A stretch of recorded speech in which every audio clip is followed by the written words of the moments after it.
power, responsibility. Our future depends on the balance.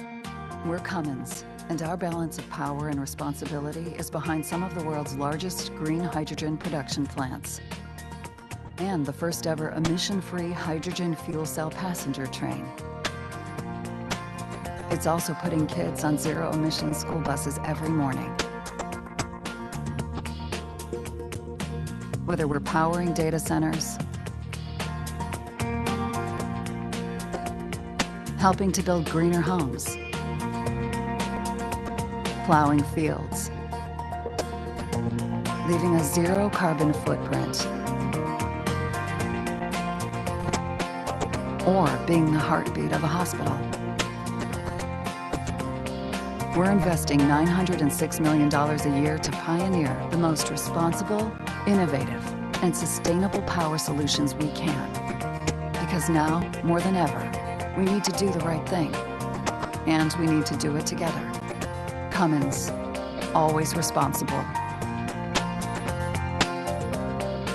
For a world that's always on.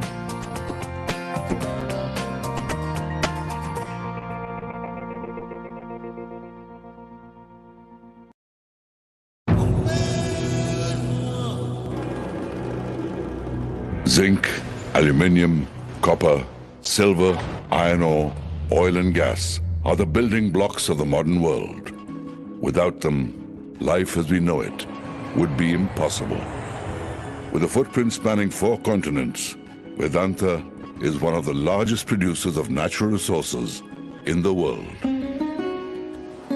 Copper is where it all began for Vedanta. Today, Vedanta is a leading global player in copper. With its multiple present-day uses, copper plays a critical role in contemporary life. Aluminium has been called a perfect material, touching our lives in the most fundamental ways. Vedanta is India's largest producer of this most versatile of metals, aluminium.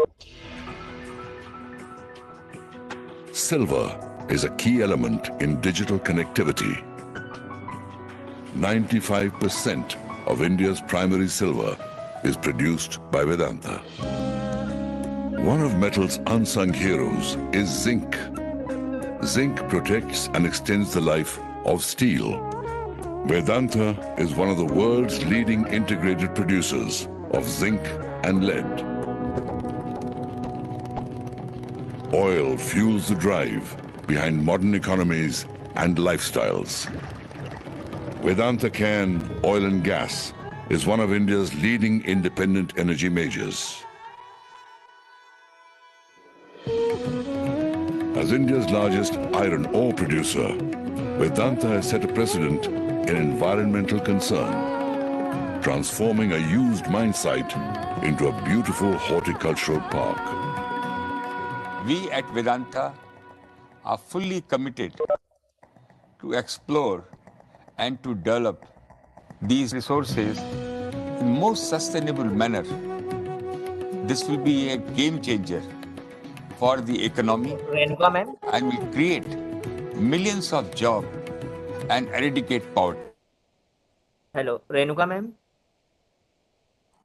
Hello. सही है.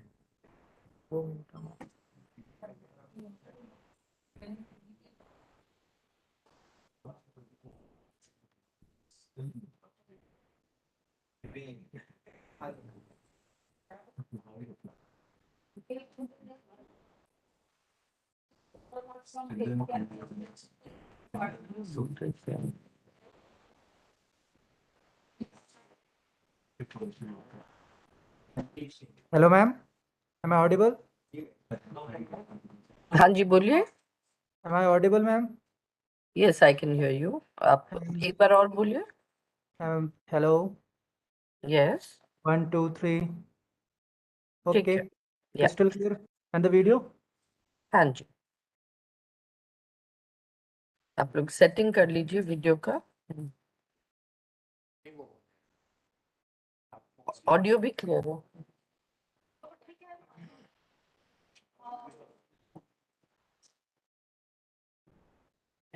This is yours.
Good afternoon. Good morning. Am I clear? Good morning. Good morning. Still Better, morning. Chairman. Sorry, Sorry, good morning. Am I clear, Ms. Morning. Quickly? Morning, everyone. Yes, Chairman. Sanjay is Your always voice ahead is of his time. clear. Huh? I said Sanjay is always ahead of his time. Yeah, sorry, morning. I was in the earlier session. Just finished. Yeah, thank you for joining us, Sanjay. Thank you. I think we're live now, Vikram. Yeah. Am I clear? Yes, your voice is clear, Chairman. Thank you. The Russians invaded Ukraine this morning. They declared war on Ukraine this morning. Yes, we An saw. hour ago. I hope it's not something bigger.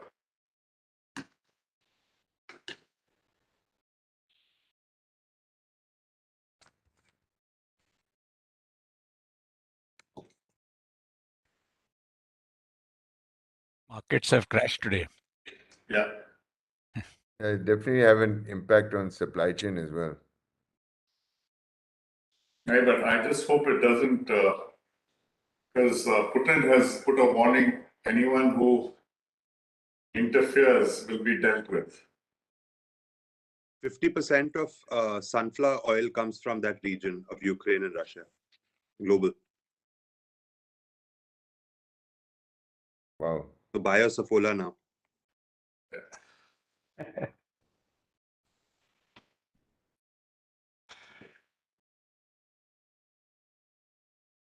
But I think they're stopping all probably financial transactions with Russia. Everything will close down. SWIFT transactions, all accounts, probably all money held, Russian money outside Russia will get frozen. I don't know what's going to happen.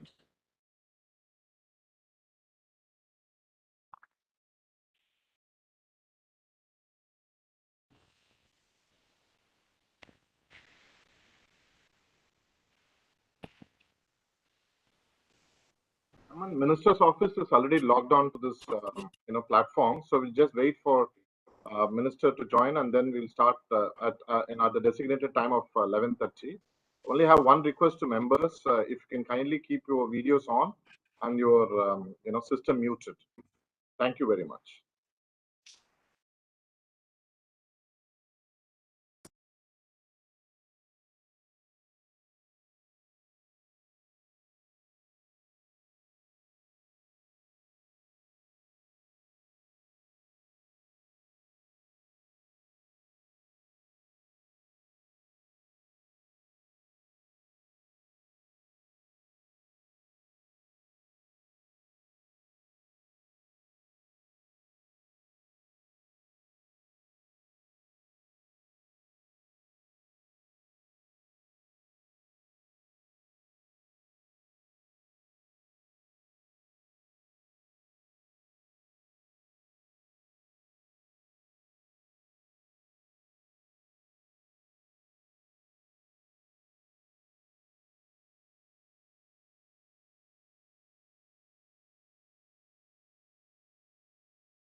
Am I audible?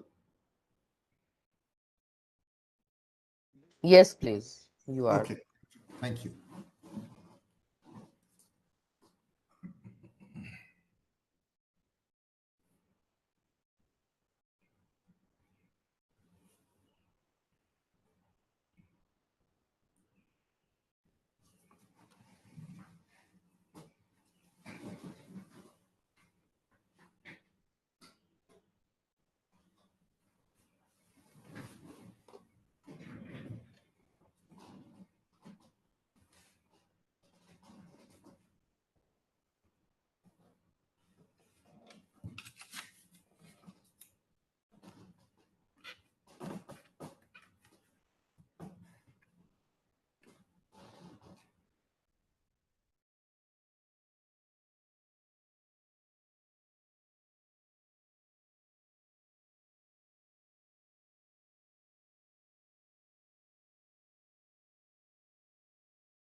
हमको बात करते हैं।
We've just received a message from the Honorable Minister's office that he will be joining in another 5 minutes. Request you all to bear with that and your patience, please. Thank you.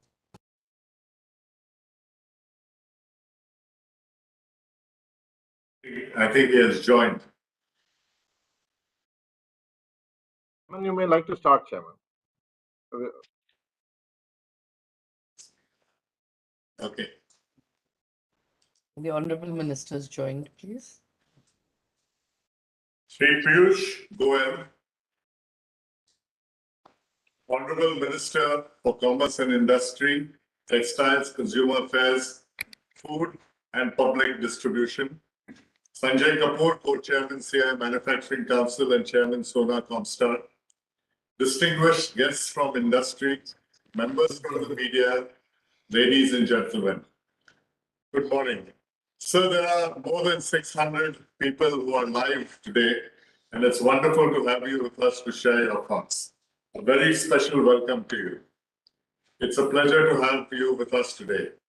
Honorable Minister, we all know a thriving manufacturing sector is potentially the most critical building block for India's economic growth and prosperity in the coming decade. A thriving manufacturing sector will also generate additional benefits and help India deliver on the imperatives to create economic opportunities for nearly 100 million people likely to enter its workforce in the coming decade to enable regionally distributed development.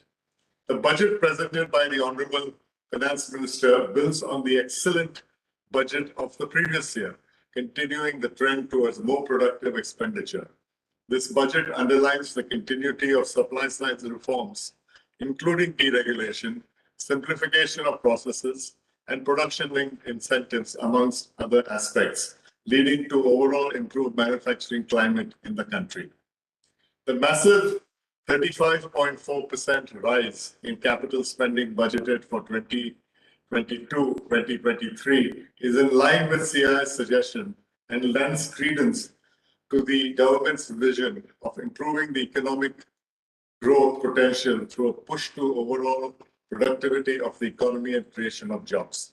This budget provides many opportunities of growth for the technology industry by bringing world-class solutions and best practices across all sectors, including railways, healthcare, education, MSMEs, financial services, and regulatory bodies to accelerate India's growth.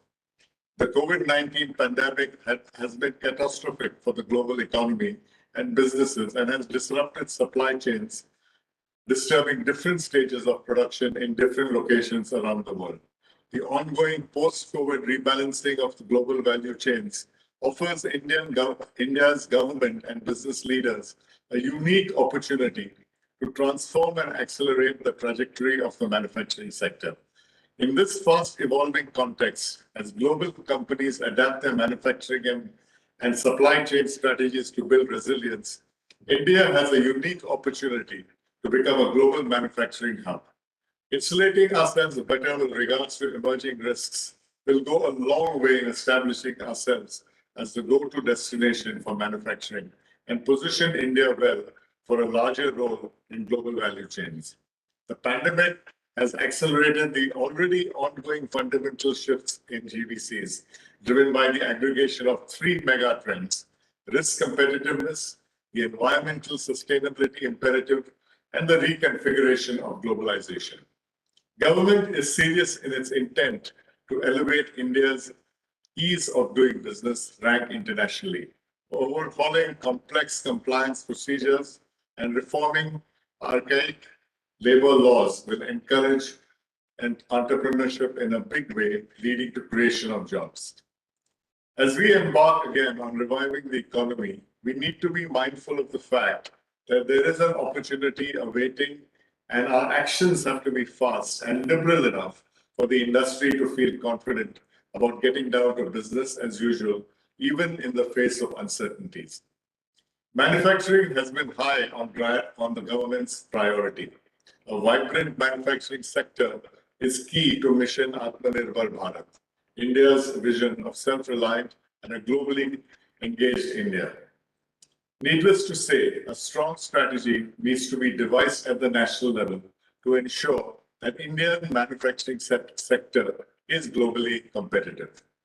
Cost of doing business is a critical area that needs attention and effective measures for reduction to enhance the competitiveness of manufacturing sector. High energy costs impact manufacturing competitiveness of many of the very large energy intensive sectors such as steel, cement, aluminum, chemicals, plastics, paper, fertilizer, etc. Most of these sectors input raw material to multiple other sectors, transmitting the cost disadvantage to the user industries, some of whom are MSMEs. Broad-based cost disadvantage impacts the competitiveness of the Indian economy and the Indian industry.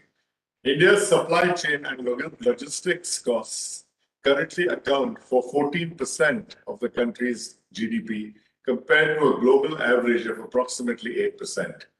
India has a skewed modal transportation mix with 60% of freight moving on roads, which is significantly larger than in key developed economies. We are optimistic that when implemented, the ambitious Gati Shakti initiative will help us address the high logistics, making us globally competitive. The government has already announced an EOI for domestic fab industry and a PLI for the semiconductor industry, which is highly welcome. And we have seen that the industry is also exploring this opportunity in a big way. India today is marked by a distinctive aspect that drives semiconductors demand, that is rising electronics production. Limited semiconductor manufacturing capacities in the country can result in chips becoming an even more significant import item and thus a huge drain of resources. The country is yet to develop an indigenous fabrication facility, which is of strategic importance for the country's self-reliance. The international trade policy plays an important role for an economy which aspires to get integrated to the global economy. What we need today is a robust strategy to negotiate quality FTAs along with an effective plan to leverage them not only for boosting exports, but also to attract FDI. It is encouraging that India is in FTA talks with important global economies, which will further boost exports in the medium term. Employment generation must be at the core of our economic policy. We need to encourage labor-intensive manufacturing and services like building construction and real estate, beauty and wellness, retail, transportation, logistics and warehousing, tourism, hospitality, travel, electronics, IT hardware, textile and clothing, handlooms and handicrafts, healthcare, and food processing. Work on large coastal manufacturing zones must be revived. India must engage with the US, UK, EU, and Japan to attract FDI in manufacturing. Sunrise industries such as electronic hardware, electric batteries, specialty chemicals, etc., and high technology areas. CII, through its various activities under the aegis of the National Manufacturing Council, has been at the forefront of the Make in India and Make for the World agenda, working closely with the government and providing inputs on key issues across the manufacturing spectrum to facilitate growth, enhance efficacy and competitiveness, as well as generate business opportunities for both local and foreign investors. CII has also been working with DPIIT on various areas with regards to enhancing ease of doing business and reducing cost of doing business with the intent to make Indian manufacturing globally competitive. Under the CII Manufacturing Council, this year, we are in the process of developing a country competitiveness index, which will help us with an objective insight into the areas where we need to improve ourselves from a global competitive standpoint. The index will be mapped across the supply chain to check the efficacy of the entire sector. Our compliance has always been an impediment for investment in manufacturing. CII and government jointly have engaged to reduce compliance burden and have removed the physical interface by leveraging technology, which will reduce a lot of the compliance costs, helping business become competitive. We are at the cusp of a major leap in manufacturing, and making India a global manufacturing hub remains an extremely important agenda for both CII as well as the government. I'm sure with the facilitative approach of the government, we will see the transition into the big league today. So, before I invite you to speak, may I? Chairman, sir, Honorable Minister has to leave for some very important meetings. If we can have the minister sir speak first. Sure, sure. Sir, may I request your comments, please?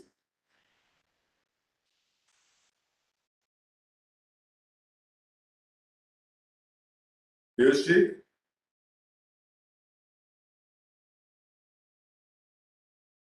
We can't hear you, sir. I think he's on mute. You are muted.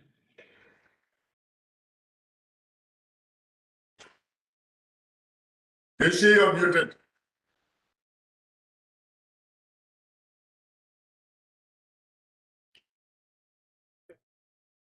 We call his office.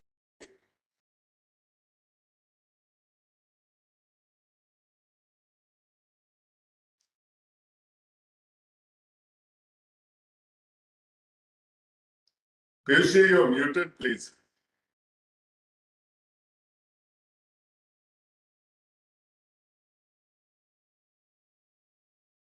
I think Baba Kalyani was to speak before me.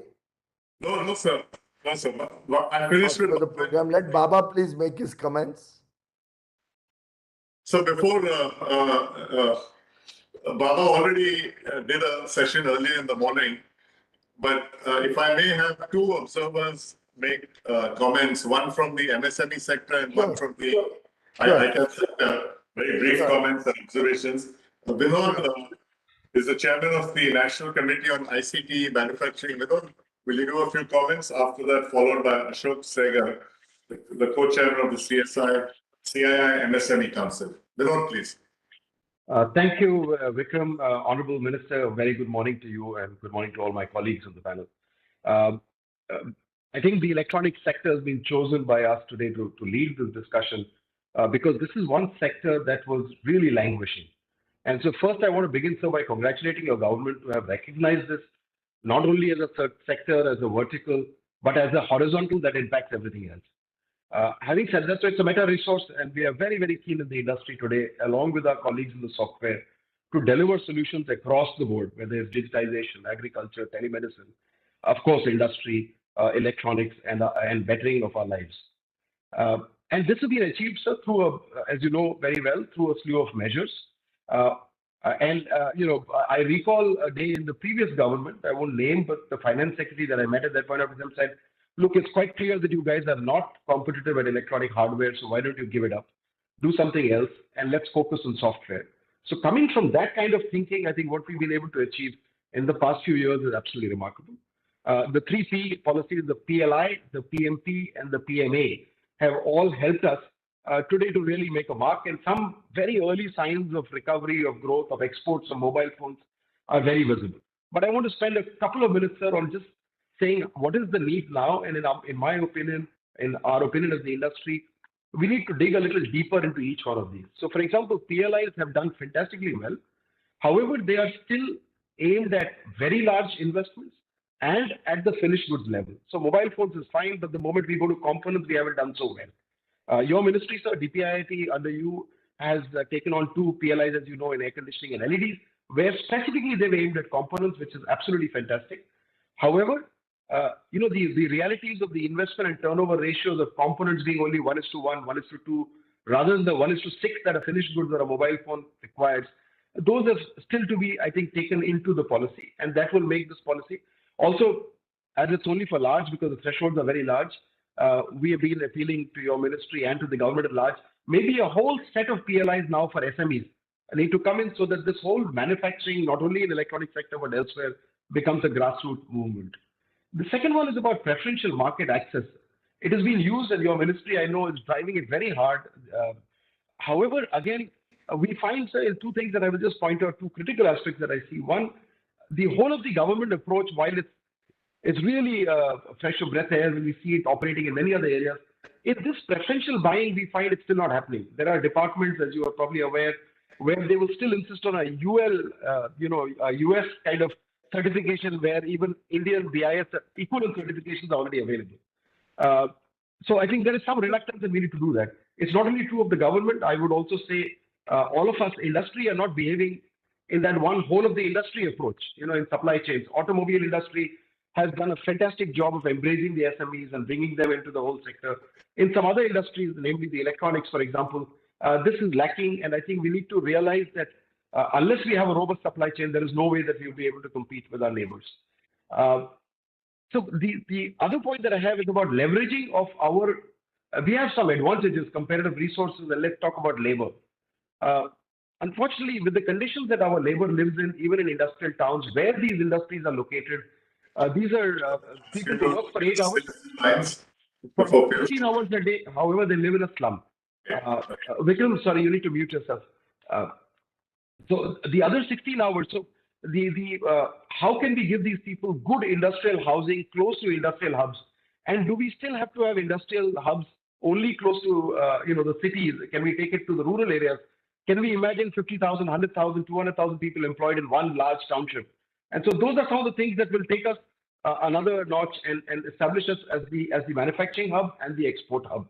Lastly, so one point about quality. While we do all this, and Vikram very rightly mentioned, we are at the cusp. We saw this happening in China 20 years ago, in Korea 30 years ago, where suddenly the GDP double and triple based on manufacturing and electronic manufacturing in many cases.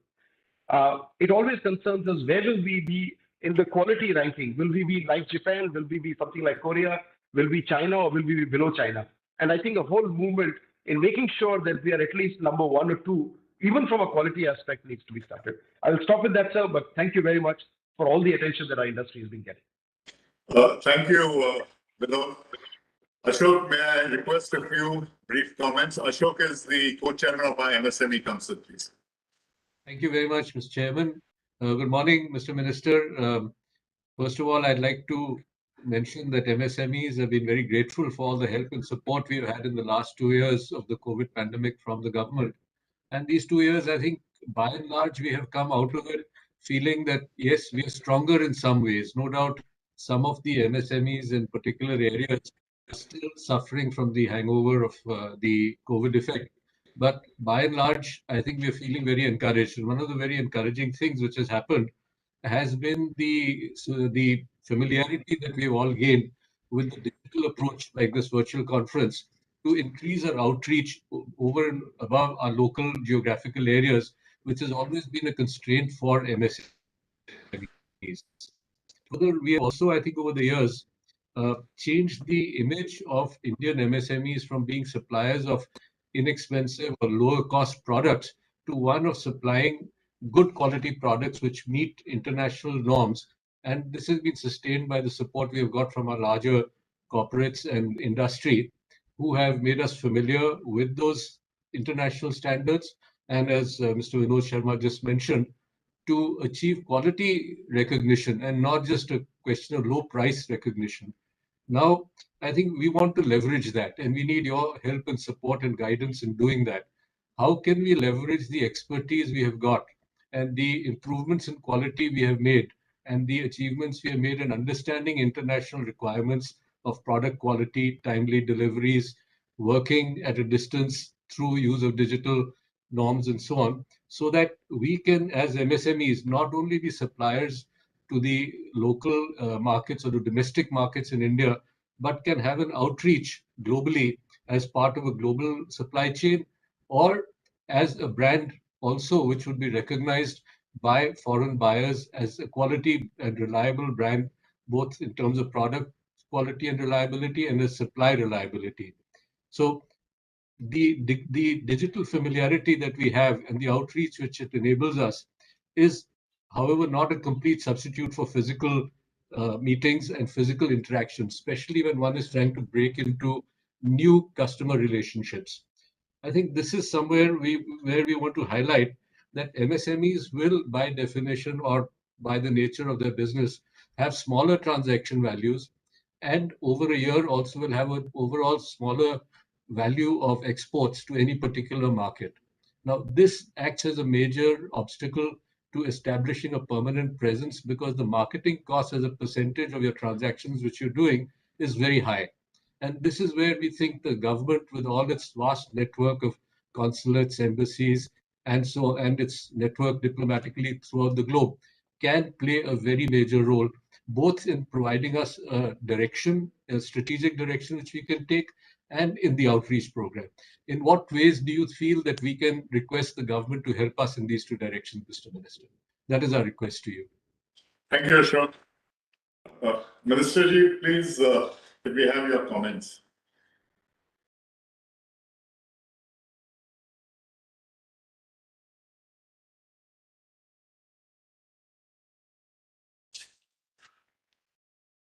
So you are muted.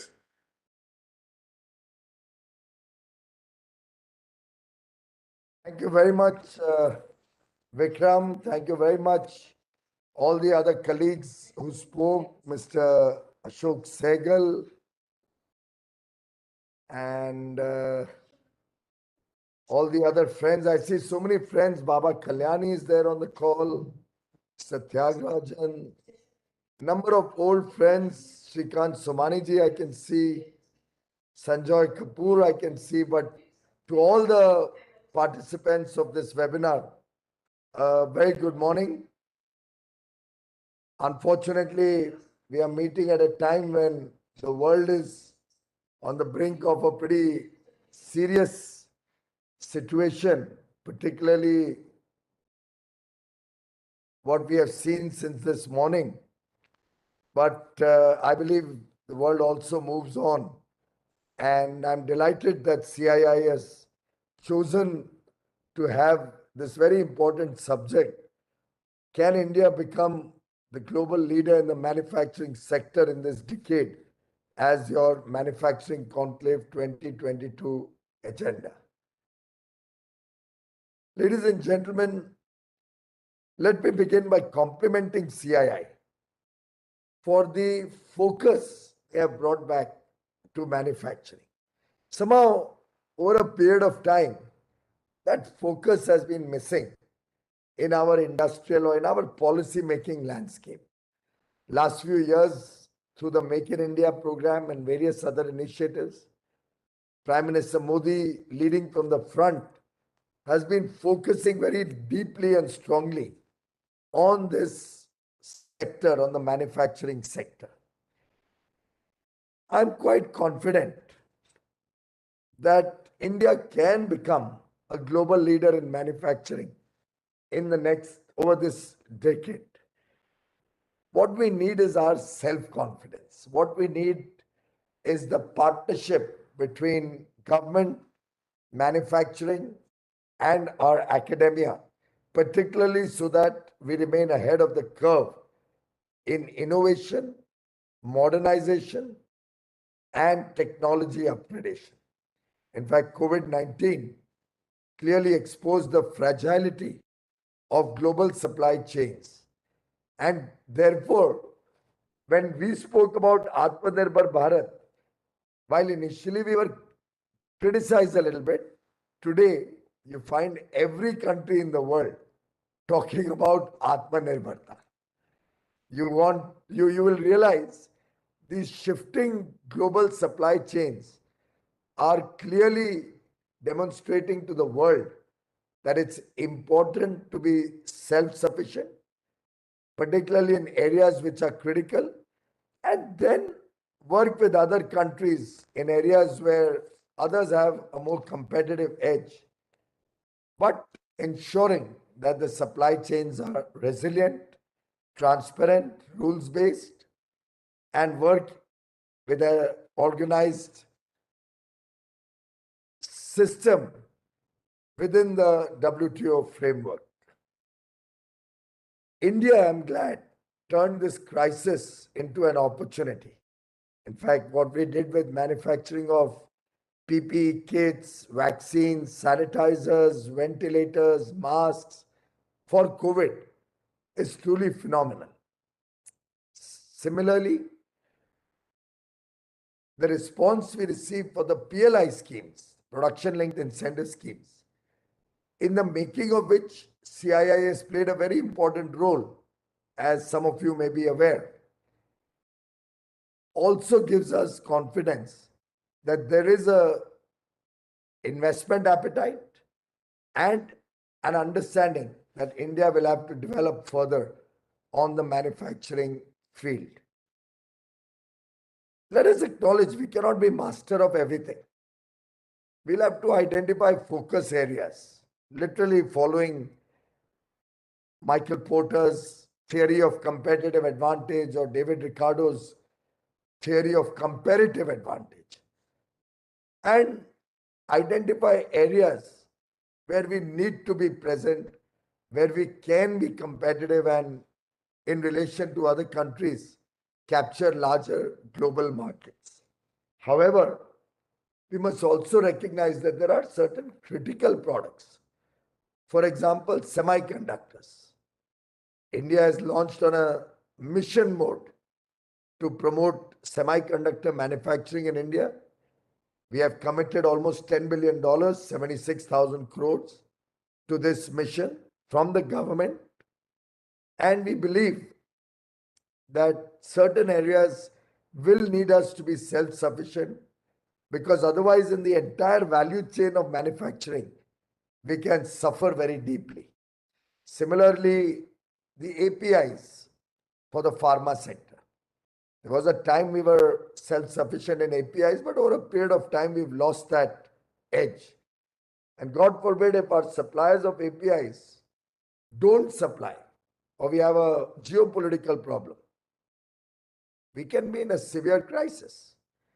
And therefore, our entire manufacturing sector's mindset needs to assess these type of areas where there is need for India to be self-sufficient and work with trusted partners, reliable stakeholders in other countries for products where we may not have that kind of a comparative advantage.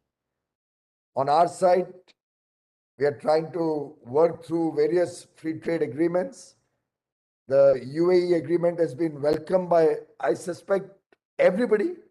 I have yet to hear a voice not supporting what we have managed to achieve with UAE, particularly the many firsts, the fact that we now have a permanent safeguard mechanism for the steel industry. We got melt and pour in the country of origin. For the pharma industry, we have got automatic access in 90 days for any product or company which is approved by the US, Canada, EU, UK, Japan, and Australia, which will have immediate access to UAE, and from UAE to many other parts of Africa, of the Middle East, some countries of Europe. So really, opportunities are opening up, but we'll have to work together. As I said on more occasions than one, FTAs are two-way traffics. You have to give and take. It can't be just that I need my market to open up for my product. All markets should open up. But we will not like to open up within India. That doesn't work that way. We'll have to be competitive. We'll have to stand on our own feet. We'll have to focus on our competitive edge. And therefore, this production-linked incentive scheme has largely focused on key sectors to bring competitive scale, get the benefit of economies of scale, to nurture global champions, generate employment opportunities, and collectively make ourselves competitive in these sectors, both domestically and in international markets. I also think the PLI, while in many sectors focuses on larger units, will have a major impact on the MSME ecosystem, as it will create anchor units and suppliers and ancillaries in almost every sector. And the entire value chain will rest on the pillar of MSMEs in India. Incidentally, the idea behind PLI came from industry. It was the scale committee, the steering committee for advancement of localization and employment / exports, led by Pawan Goenka from amongst you, with Mr. Singhal and Seshagiri Rao as members, with CII, FICCI and ASSOCHAM as members, and government only playing the role of a facilitator. We were not interfering or forcing our thoughts on it. Of course, we were working together as a team. Our officers were involved. We had many experts who were involved with the scale committee, and they looked at 24 sectors, right from furniture to robotics. And through those efforts to boost growth in a very holistic and coordinated manner and make India competitive, I believe the PLI story emerged, and going forward will certainly have a significant impact in India's future plans. Ladies and gentlemen, I have also been working in my ministry to strengthen the national single window system. We have, for the first time, been able to bring on board several states, several departments of the union government. And I've just completed reading the latest progress report of the national single window system. And I mean, it's really impressive. On the Know Your Approvals portal, we have about 3,439 approvals listed, 544 at the central level and 2,895 at the state level. We have already been able to get 20 departments of the central government onboarded, 14 states and union territories onboarded, but it's work in progress. The beta version has been launched. As industry engages with this national single window, only then we will be able to expand its scope. Only then we'll be able to know what really are your pain points, what we need to do, what we need to focus on. And if I may share with you, amongst the various comments I've written on this note, one of my comments is, and I'm saying this because I was just clearing this note. They have written to me that they have a continuous engagement with prominent industry and sectoral associations. And I have written that all associations were promising to support. What happened to that? I remember CII also was very enthusiastic. He used to always demand a single window. But I think when I'm seeing the numbers of people who are registered on it, of people who are engaging with it, of people who are taking approvals from it, I get a little disappointed. I would urge all of you. There are over 714 participants in this particular webinar also. I would urge all of you that get onto this national single window platform. See it, study it, tell us what could be better. Try to get your approvals, whatever are available on this. Even if you have a live approval, which you already have, I would recommend you get it onto the national single window and get a fresh letter confirming your existing approval. That way the future will become much easier. We'll start testing all these approval systems. In that, I would urge each one of you to write in, and I hope they have some proper place there where they receive comments. Otherwise, whoever is from my office here will ensure that they have a feedback part in the portal where you write what other approvals you are interested in. What is it that you want us to add to this? What are the difficulties you face? How can we do a job better?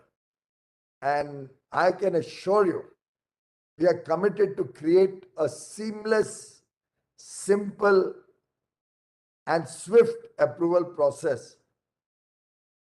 We can only do it when you join hands with us. ताली तो दो हाथ से ही बजेगी, और अगर आप मांगने वाले नहीं बनोगे तो देने वाले का भी उत्साह थोड़ा कमजोर हो जाएगा. मेरा बहुत अनुरोध है आप सबसे कि if you really wish that we are able to succeed in this national single window, we need your participation, your involvement, your very active involvement to be able to make this a success. Incidentally, we have also been working to reduce the compliances. We have tried to simplify and in many cases eliminate the compliances that are required. We have simplified about 24,500 compliances. We've been successful in removing 1,700 compliances, decriminalizing about 750 compliances. I would urge all of you, can you help us to identify more processes that can be simplified or totally eliminated, renewals that can be made longer duration, self-regulation which can replace licenses, self-certification which can replace the need to go to the labs for every approval. So I think it's something which will have to be a collective effort again. And if we work together, we can do a lot more in this area. The Pradhan Mantri Gati Shakti National Infrastructure Master Plan will become a major supportive element driving smart infrastructure in the country, smart logistics in the country, help us bring down the cost, help us have more coordinated planning and execution of infrastructure.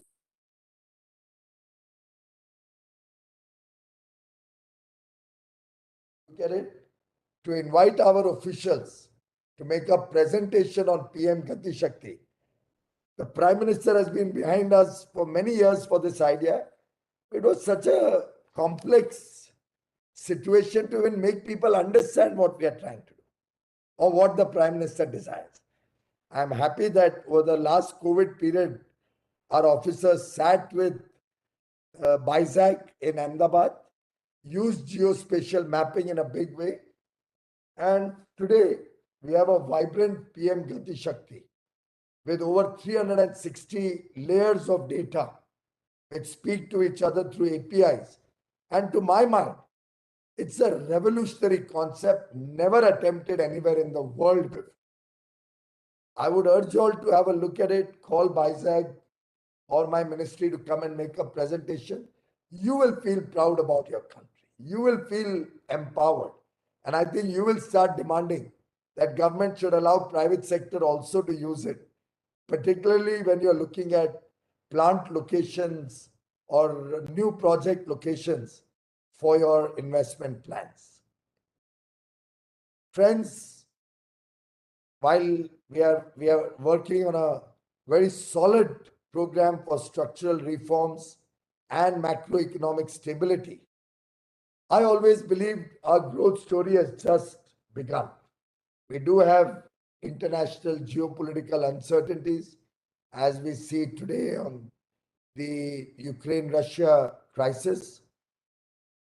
But I'm very confident that India will play an increasingly important role in the revival and restoration of international economies in the years ahead. In the post-COVID world, we're going to see a new world order. And India, though we may be a $3 trillion economy today, we should aspire for very, very bold and aggressive targets. Personally, I think we can still aim for the $5 trillion economy by 2026, but it's not possible unless all of you participate with full gusto in this very, very ambitious plan. Similarly, our exports, which this year will cross $400 billion, even in the month of February until the 21st, we are at $25 billion.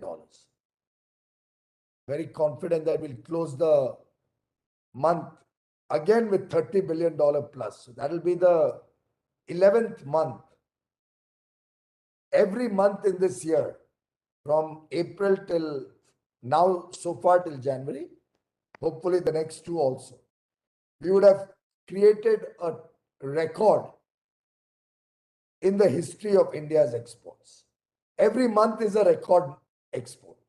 Collectively, of course, it will be a historical achievement to cross 400 billion in merchandise exports. But then services are also growing extremely fast. I had estimated services to cross 225. Then I reset it to 240. I have now reset my services expectation to $250 billion. Within a year, the target has undergone 2 revisions. That's the strength of services. I was thinking in my mind that looking at the growth on both sides, services will catch up faster. And by 2030, India should aspire for $1 trillion of merchandise exports and $1 trillion of services exports. I just hope they don't catch up with manufacturing faster than that. I'm happy with services exports, but I'm trying to encourage you to be more bold and ambitious in your plans and make sure that you grow simultaneously so that we don't see a situation where services overtakes manufacturing.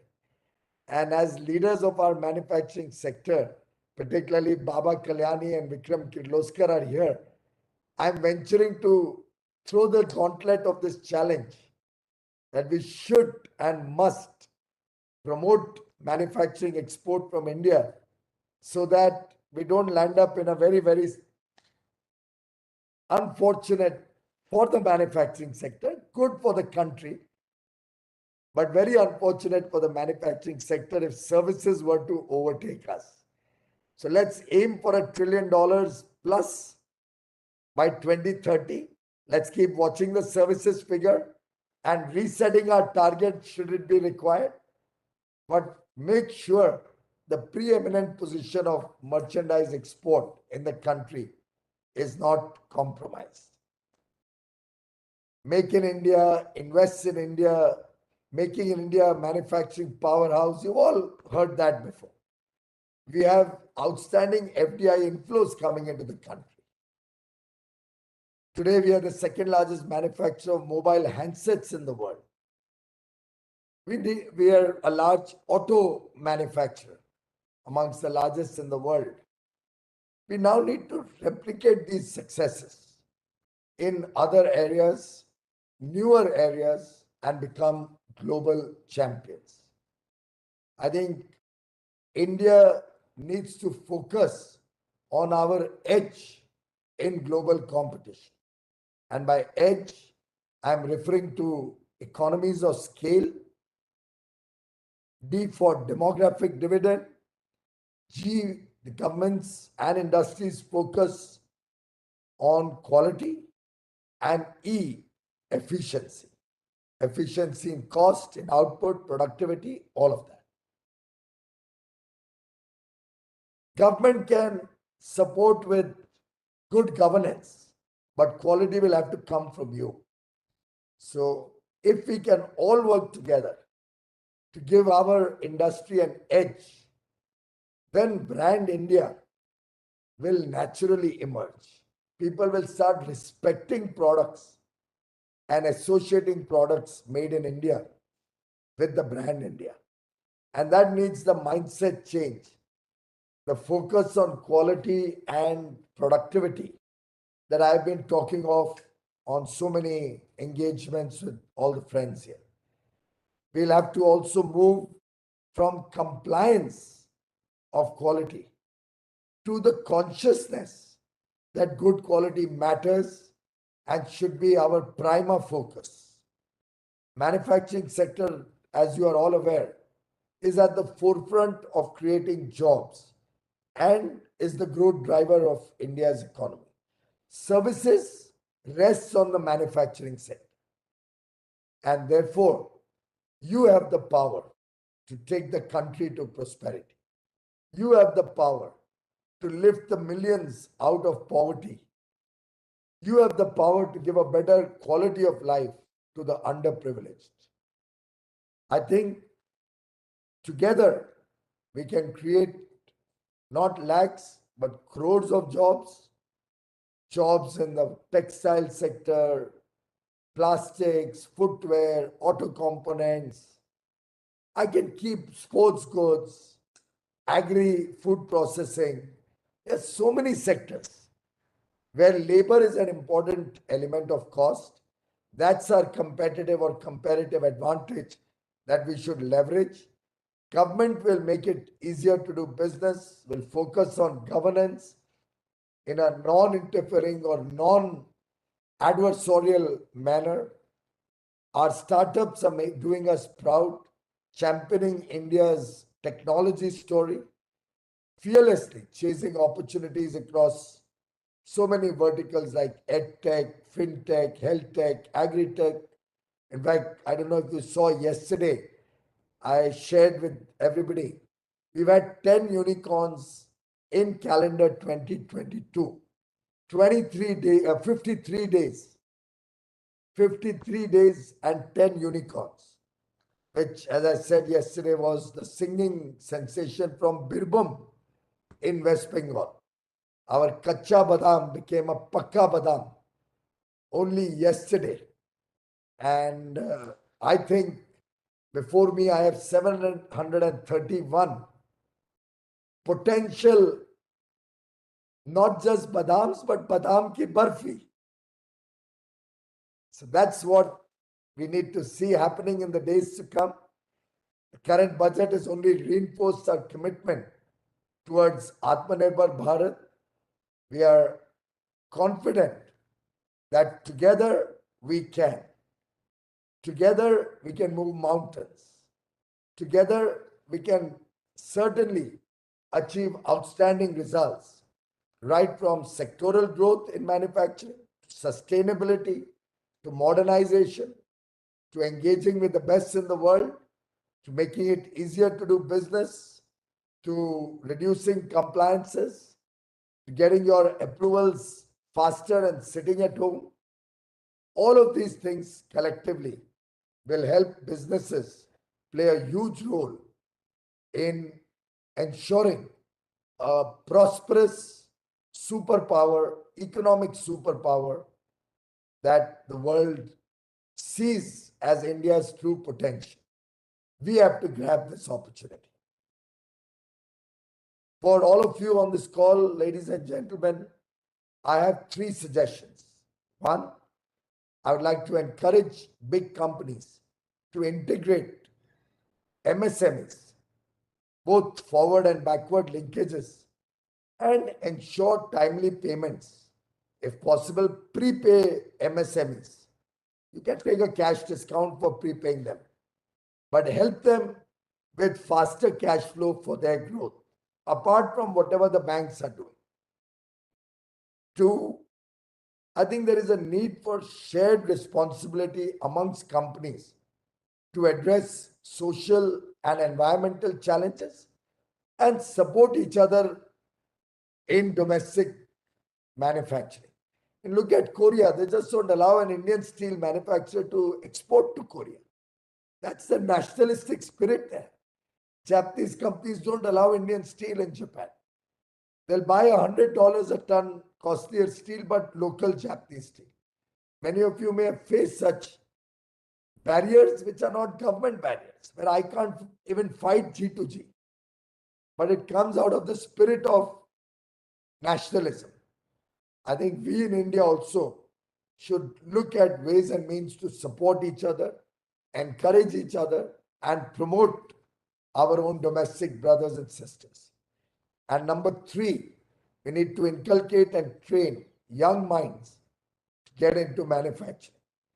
Maybe internships or apprentice training in your companies. Encourage innovation, help people think out of the box. So many possibilities. We saw the drone show by a startup involving over 1,000 drones at the Beating the Retreat ceremony in New Delhi, and truly makes one's heart swell with pride at the achievements of our young entrepreneurs. As Mr. Atal Bihari Vajpayee, former Prime Minister, and someone who mentored me right from childhood, had once put it, and I quote, India has the sanction of her own past glory and future vision to become strong in every sense of the term. Ladies and gentlemen, let us all come together to make India stronger in every sense: political, geopolitical, economic, social, in every way, by taking bigger and bolder steps every single day. Thank you very much for this opportunity to engage with all of you. I wish CII and all of you participants all the very best, and I'm sure we'll get many recommendations emerging out of your program. I was seeing the different sessions that you have. They truly are very exciting, and I'm confident that will lead to a number of good ideas that you will have for us in government to follow and implement. Thank you very much, ladies and gentlemen. Thank you, Piyushji. And your three suggestions were very, very valuable. Plus the points you made on the single window issue, as well as manufacturing staying ahead of services and export and all the other points. I will certainly get back to you on the single window issues. I will follow that up, sir. May I now request Sanjay Kapoor to give his closing remarks. Thank you, Vikram.